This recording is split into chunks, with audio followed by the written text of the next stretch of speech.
Hey guys, it's Undercover Chick. So today I'd like to introduce you guys to a new series on my blog, which is a 2-minute weekly tip. It will just be 2 minutes, not take up too much of your time, and I hope it will help you. This one will obviously be slightly longer because I'm explaining it to you guys.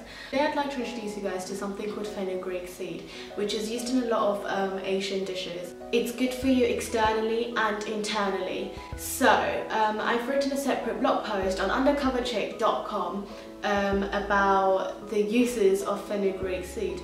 Today in the 2-minute video I'd like to show you girls one of the uses, which is a face mask.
Video helps you guys. Don't forget to check out the blog post explaining what fenugreek seeds are and all the other uses, but one of their main use that comes helpful for me is the fenugreek seed for my face because it helps me with my acne scars. So don't forget to subscribe and like and you will get a new video next week, 2 minutes long with a quick tip.